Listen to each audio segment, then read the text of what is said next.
Honourable health minister हैं आरती राव जी। उन्होंने 12 अगस्त 2025 से 2 महीने के लिए इंटेंसिफाइड आईईसी कैंपेन की शुरुआत की। इसको साधारण शब्दों में कहें तो एक तरीके से लोगों को सूचना करना, सूचना देना और लोगों को जागरूक करने की एक मुहिम चलाई है एचआईवी एड्स बीमारी से संबंधित। तो इसमें बहुत सारी अलग अलग एक्टिविटीज़ होनी है, लेकिन सबसे ज़रूरी जो साथ है, मैं मानता हूँ कि आप लोगों का है। आप लोग हमारे साथ हैं तो पूरी कम्युनिटी हमारे साथ। इसमें मैं आपको बताना चाहूँगा कि एचआईवी एक ऐसी बीमारी है जो एक वायरस के द्वारा होती है। एचआईवी फैलने के 2 प्रमुख कारण हैं। सबसे पहला कारण मैं मानता हूँ इंजेक्टेबल ड्रग यूज़, जो आजकल हमारे सिरसा में नशा बढ़ गया है। अगर कोई नशा करने वाला व्यक्ति नशा करते समय सिरिंजेस शेयर करता है तो एक व्यक्ति से दूसरे व्यक्ति को यह बीमारी होने का खतरा काफ़ी ज़्यादा रहता है। दूसरा जो प्रमुख कारण है वो है अनप्रोटेक्टेड सेक्सुअल इंटरकोर्स। साधारण शब्दों में कहें तो एक ऐसे व्यक्ति के साथ संभोग करना जिसे एचआईवी है, बिना कंडोम का प्रयोग किए या बिना किसी भी तरह की प्रोटेक्शन का इस्तेमाल किए, यह भी एक एचआईवी फैलने का प्रमुख कारण। एक और जो मैं प्रमुख कारण आपको बताऊं वो है एचआईवी के बारे में लोगों में जागरूकता ना होना या लोगों को इस बीमारी के कारण जो लोग एक दूसरे से भेदभाव करते हैं उस भेदभाव का होना। होता क्या है, मान लीजिए किसी एक पर्सन को ये बीमारी है, एचआईवी बीमारी, अगर कम्युनिटी उससे इस बीमारी के होने के कारण भेदभाव करती है तो वह अपनी बीमारी छुपाएगा। दूसरा, हो सकता है उसे इस बीमारी के लक्षण आने लगे और डॉक्टर उसे इस टेस्ट की सलाह भी दें कि आप ये टेस्ट करवा लीजिए, आपको ये बीमारी होने का लक्षण आ रहे हैं, बीमारी होने का चांस है, परंतु फिर भी संकोच में आके कि अगर मैंने टेस्ट करवाया और अगर मुझे ये बीमारी पकड़ी गई तो कम्युनिटी मेरा बाइकआउट कर देगी या मुझसे भेदभाव करेगी, इसके कारण कोई भी मरीज इस टेस्ट को करने से कतराते हैं या कम इच्छा रखते हैं कि ये टेस्ट उनका हो। तो ये जो कैंपेन है इसमें एक मेजर मुहिम है कि हमें लोगों को जागरूक करना है तथा लोगों में एचआईवी बीमारी के प्रति या जो लोग एचआईवी बीमारी से ग्रसित हैं उनके लिए जो भेदभाव की भावना है उसे ख़त्म करना। अगर एचआईवी की ये भेदभाव की भावना ख़त्म हो जाती है तो रिज़ल्ट क्या निकलेगा? लोग अपने आप से एचआईवी का टेस्ट कराना सुनिश्चित करेंगे। एचआईवी अगर बीमारी उनको डायग्नोज हो जाती है तो आज हमारे पास ऐसी दवाइयाँ हैं कि एक एचआईवी से ग्रसित मनुष्य एक कंपेरेबल लाइफ जी सकता है एक ऐसे मनुष्य से जिसको एचआईवी बीमारी नहीं है। आज से 15 साल पहले की बात करूं तो शायद जो हमारे पास दवाइयाँ थी वो इतनी कारगर नहीं थी और उनके साइड इफ़ेक्ट्स कुछ ज़्यादा रहते थे, उनका फेलियर रेट ज़्यादा था, हमें दवाइयाँ बदलनी पड़ जाती थी। पर आज की डेट में जो हमारे पास एचआईवी दवाई का रेजिमेन है बहुत ही सक्सेसफुल रेजिमेन है। साथ ही में जैसे मैंने बताया एक कंपेरेबल लाइफ वो जी सकते हैं एक ऐसे मनुष्य के जिसको एचआईवी नहीं है, अगर वो समय समय पर दवाई लेते रहते हैं, समय समय पर डॉक्टर की सलाह मानते हैं तथा समय समय पर अपने टेस्ट करवाते रहते हैं। एग्जैक्टली कंपेरेबल लाइफ वो जी सकते हैं एक ऐसे मनुष्य के जिसे एचआईवी नहीं है। एक और चीज़ मैं आपको बताना चाहूँगा कि एचआईवी एक ऐसी बीमारी है जिसका इलाज मैंने बताया वो संभव नहीं है, कंप्लीटली क्योर करना पेशेंट को संभव नहीं है। हम मरीज़ को दवाई देकर उसके शरीर में जो एचआईवी वायरस है उसको इतना कम कर सकते हैं कि वो मरीज़ को प्रभावित ना करे। लेकिन अभी की बात करें तो हमारे पास ऐसी कोई दवाइयाँ नहीं हैं कि हम एक एचआईवी ग्रसित मरीज़ को दवाई देकर पूरी तरह से ठीक कर दें और उसकी दवाई बंद कर दें। अगर किसी मरीज़ को एचआईवी हो जाता है तो उसको आजीवन एचआईवी की दवाई लेनी पड़ती है। अब हमारी जो आईईसी एक्टिविटीज़ हम कह रहे हैं सूचना के लिए या काउंसलिंग के लिए जो हमारी एक्टिविटीज़ हैं उसके बारे में हमारे साथ हमारे आईसीटीसी के काउंसलर कमल जी हैं, वो आपको जानकारी देंगे। जैसे कि सर ने आपको बताया कि हमारे स्वास्थ्य मंत्री माननीय सुश्री आरती राव जी ने 12 अगस्त को इंटरनेशनल यूथ डे के ऊपर पंचकुला के अंदर इस आईसीसी कैंपेन की शुरुआत की गई थी, जो 12 अगस्त से लेकर 10 अक्टूबर तक चलेगा। इसके अंदर हमारी विभिन्न तरह की समाज को एचआईवी मुक्त करने के लिए विभिन्न प्रकार की हम एक्टिविटीज़ कराएंगे, उसके बारे में आपको मैं जानकारी देना चाहूँगा। इसके अंदर जो हमारा सबसे पहला है कि जैसे रूरल बेस के अंदर, गांव के अंदर इसके प्रति बहुत ज़्यादा अवेयरनेस नहीं है, तो गांव के लोगों को इसके प्रति जागरूकता करने के लिए हम जितने भी आशा वर्कर्स हैं हमारे सिरसा डिस्ट्रिक्ट की, सभी की हम बाकायदा उनकी ट्रेनिंग करवा के और door to door campaign start करने जा रही है। डोर टू डोर कैंपेन के अंदर वहाँ के सरपंचेस को हम इन्वॉल्व करेंगे, जो गांव के अंदर एचआईवी के बारे में लोगों को अवेयर करेंगे, क्योंकि आज भी जो रूरल ग्रामीण क्षेत्र में अंचल में हम देखते हैं एचआईवी अगर किसी के हो जाता है तो उसे वो कहते हैं जी एचआईवी हो गया तो फिर क्या हो गया, तो उनको इसकी एचआईवी की भयावता का पता नहीं है कि एचआईवी क्या चीज़ है। अगर एचआईवी उनके शरीर में प्रवेश कर जाता है तो उसको मतलब भविष्य के अंदर उनके शरीर कमज़ोर हो जाएगा और कई तरह के अवसरवादी रोग उनके शरीर में घर कर जाएंगे। जैसे सर ने पहले ही बताया कि इसका पूरी दुनिया में कहीं कोई इलाज नहीं है, इसे बढ़ने से रोका जा सकता है। ये हम कब रोक सकते हैं कि जितनी ज़्यादा हमारे ग्रामीण अंचल के युवा और जितने भी हमारे लोग हैं इसके प्रति जागरूक होंगे, तभी हम आगे इससे बढ़ने से रोक सकते हैं। सर ने इसके लक्षण भी बताए, रीज़न बताए। जैसे सबसे पहला इंजेक्ट ड्रग यूजर, हमारे सिरसा शहर के अंदर जैसे कई युवा है जो नशे का इंजेक्ट करते हैं, एक ही सुई सिरिंज का इस्तेमाल करते हैं, जिससे हेपेटाइटिस बी, हेपेटाइटिस सी और एचआईवी होने के लाइलाज बीमारियां हैं, तीनों ही इनके होने का खतरा रहता है। दूसरा इसका है अनप्रोटेक्टेड सेक्स से, असुरक्षित यौन संबंध से ये फैलता है। तीसरा इसका है माँ से होने वाले बच्चे से, अगर कोई संक्रमित महिला है अगर टाइम से अपनी एआरटी की मेडिसिन नहीं लेती तो भी वो उसका बच्चा एचआईवी संक्रमित हो सकता है। और चौथा इसका रीजन होता है संक्रमित ब्लड प्रोडक्ट के चढ़ने से। कोई भी संक्रमित ब्लड अगर एचआईवी संक्रमित व्यक्ति का किसी के चढ़ जाए बगैर टेस्टिंग किया हुआ तो उससे भी एचआईवी होने के चांस रहते हैं। तो हमारा पहला तो है आशा के थ्रू पूरे गांव के अंदर डोर टू डोर सर्वे करवाना, डोर टू डोर इसके प्रति जागरूकता फैलाना। दूसरा हमारा जो कैंपेन है, हर एक जिले के अंदर एक यूनिवर्सिटीज़ होती है, पूरे हरियाणा प्रदेश के अंदर जितनी भी यूनिवर्सिटीज़ है उस यूनिवर्सिटी के अंदर एनएसएस कैंप होते हैं। हर एक यूनिवर्सिटी के अंदर एनएसएस कैंप ने के पास 4 या 5 गांव एडॉप्ट की होती है, जहां वो जागरूकता समय समय पर जागरूकता एक्टिविटी करवाते हैं। मेरी वीसी सर से अभी बात हो चुकी है, तो भविष्य के अंदर अभी इसी हफ्ते के अंदर हम वो डोर टू डोर कैंपेन भी स्टार्ट करवाने जा रहे हैं।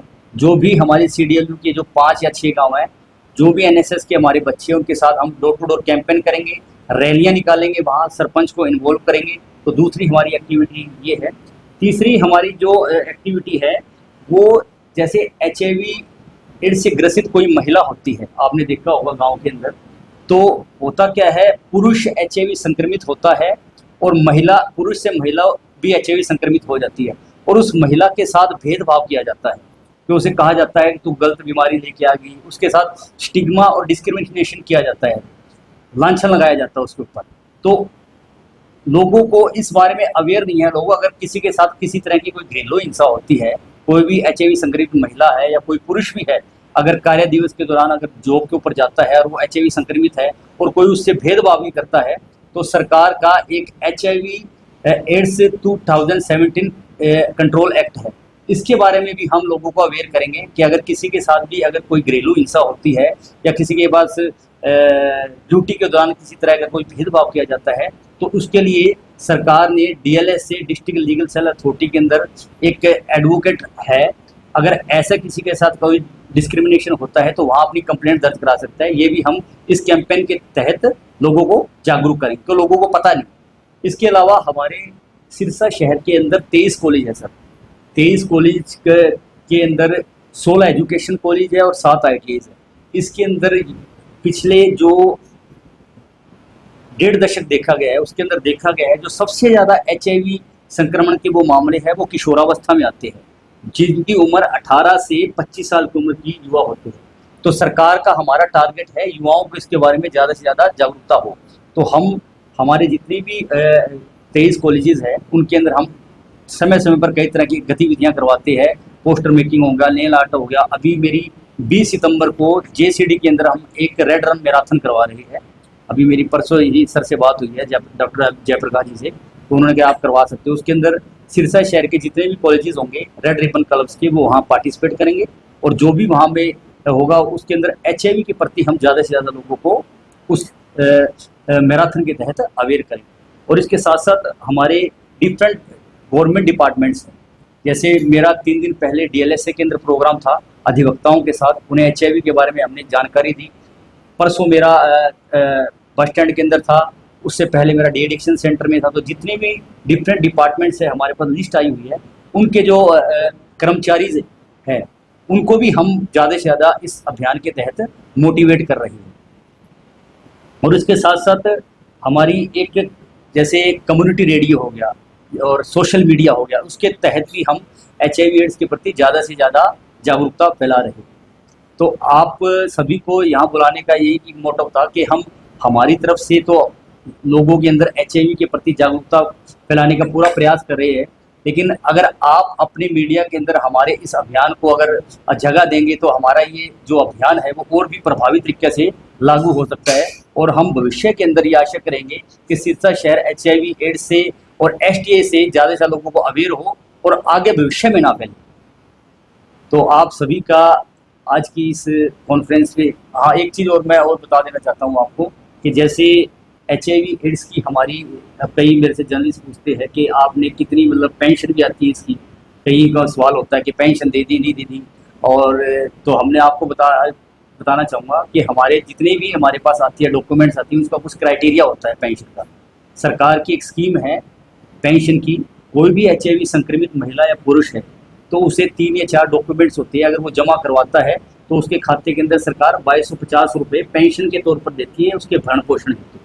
क्योंकि HIV संक्रमित महिला पुरुष को अगर संक्रमित हो जाए तो उनका शरीर वीक हो जाता है, तो उसकी वीकनेस को दूर करने के लिए सरकार भरण पोषण हेतु उसके परिवार को 2250 रुपये पेंशन के तौर पर देती है। उसके अंदर कुछ क्राइटेरिया है हमारा, जैसे 2 लाख से कम इनकम प्रूफ होनी चाहिए उसकी, प्लस हरियाणा का वासी होना चाहिए वो, और उसका बैंक अकाउंट नंबर होना चाहिए, और एक बैंक पासबुक की कॉपी उसकी लेती है।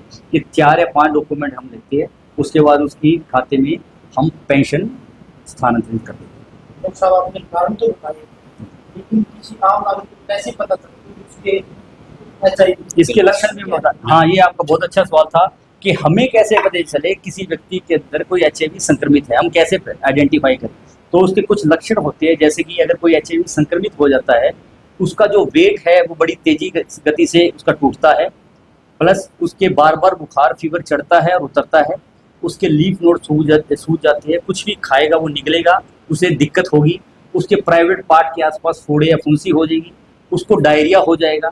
तो ऐसी अगर कुछ किसी के अंदर लक्षण महसूस होते हैं तो आप अपना फ्री ऑफ कॉस्ट निःशुल्क यहाँ आप अपना टेस्ट करवा सकते हैं। और मान लीजिए कोई अगर कोई संक्रमित भी आ जाता है, कई व्यक्ति ये अब हमारे समाज में ये धारणा है अगर कोई HIV संक्रमित होगा, हमारे दिमाग में एक चीज़ आती है कि किसी ने गलत चीज़ किया हो इसने शायद, तो ऐसा कुछ नहीं है। मैंने जैसे आपको पहले ही बताया 4 रीज़न है इसके, उनमें से भी कोई रीज़न हो सकता है। तो आपके थ्रू मैं यही कहना चाहूँगा कि समाज में HIV ग्रसित व्यक्ति के प्रति वो धारणाएं हैं कि मतलब ये हमारे से अलग, ऐसा कुछ नहीं है, वे भी आपकी और हमारी तरह ही आम इंसान है। तो आप इन्हें अपनाएं, उन्हें उनसे दूर ना भागें।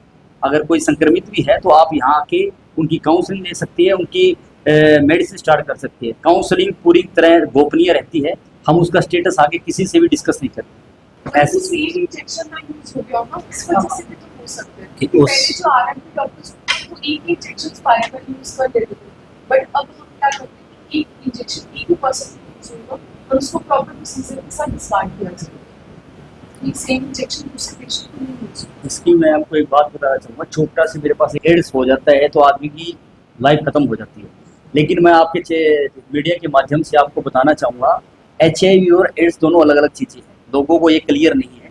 HIV एक वायरस है जो हमारे शरीर की प्राकृतिक प्रतिरोधक क्षमता को कम करता है, जिससे हमारा शरीर वीक हो जाता है, और वीक होने के बाद कई तरह के अवसरवादी रोग है, TB है, निमोनिया है, डायरिया है, 3 या 4 बीमारियां हमारे शरीर में आ जाती है, बंच ऑफ डिजीज, उसे एड्स बोलते हैं, एक्वायर्ड इम्यूनो डेफिशिएंसी सिंड्रोम।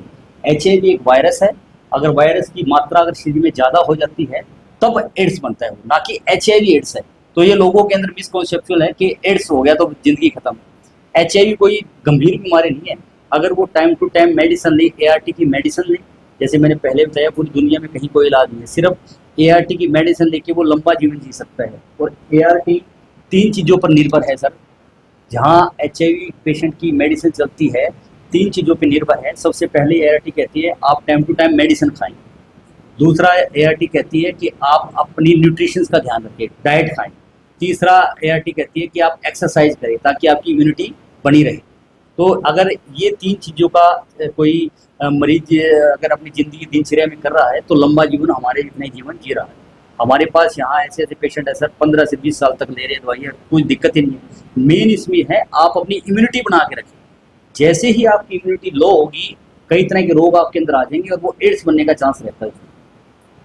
ये HIV के अपने आप से सिम्टम क्या आएंगे कि मुझे कमजोरी रहने लग जाएगी, मुझे बुखार रहने लग जाएगा।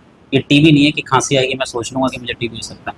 कमजोरी रह रही है, बुखार रह रहा है और आपको बार बार बीमारियाँ और यहाँ दस्त रह रही है। अब दस्त को कोई ये भी मान सकता है यार मुझे तो दस्त है, मैं वैसे जा रहा हूँ डॉक्टर के पास, पर कोई ये नहीं सोचता कि यार मुझे बार बार दस्त हो रहे हैं, शायद HIV हो सकता है। तो आप ये ज़रूर लिखें कि हाँ HIV बीमारी में कमजोरी, अगर आपको कंटिन्यूस कमजोरी रह रही है, बुखार आ रहा है, दस्त आ रहे हैं, आप बार बार बीमार पड़ रहे हैं, तो आप अपना HIV का टेस्ट ज़रूर कराएं।